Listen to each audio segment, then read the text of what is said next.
Brought to you by NBC bearing, भारताची पहिली bearing उत्पादक।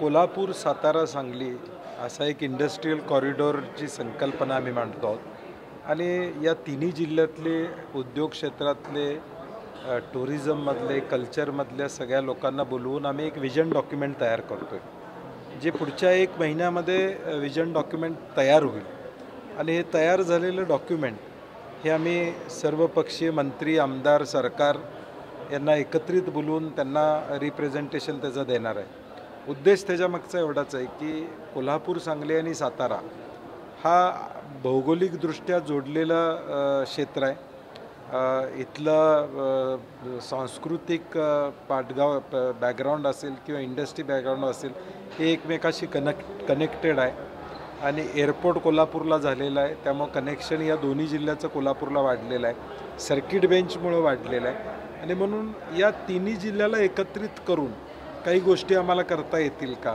म्हणजे इंडस्ट्रीच्या दृष्टीनं असेल, उद्या ललित कला अकॅडमीसारखी अकॅडमी दिल्लीमध्ये तशी एखादी अकॅडमी या 3 जिल्ह्यासाठी करता येईल का, स्पोर्ट्सच्या दृष्टीने हे तिन्ही जिल्हे एकत्रितपणे काम करता येईल का, असं एक विजन आम्ही करतो आहे आणि त्यातून पुढच्या 15 वर्षामध्ये या 3 जिल्ह्यामध्ये काय घडलं पाहिजे याचं एक विजन डॉक्युमेंट तयार करून ते सरकारला आम्ही प्रेझेंट करणार आहोत।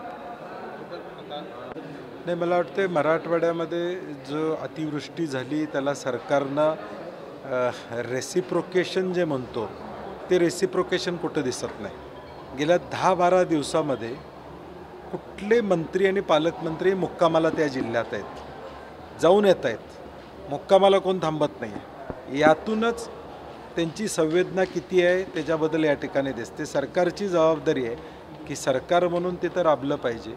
जिल्हाधिकाऱ्यांच्यावर कंट्रोल नाही, अधिकारी पंचनामे कसे करणार आहेत याची माहिती नाही आणि जी नुकसान भरपाई आम्ही सगळेजण मागतोय हेक्टरी 50,000च्या वर या ठिकाणी द्यावं, कारण की पूर्ण शेतकरी उद्ध्वस्त झालेला आहे। त्याचा विचार सरकार करणार आहे का नाही आम्हाला माहीत नाही, परंतु या सगळ्या विषयाकडं एका संवेदनशीलतेनं बघणं गरजेचं होतं, परंतु हे सरकार आता बघताना दिसत नाही।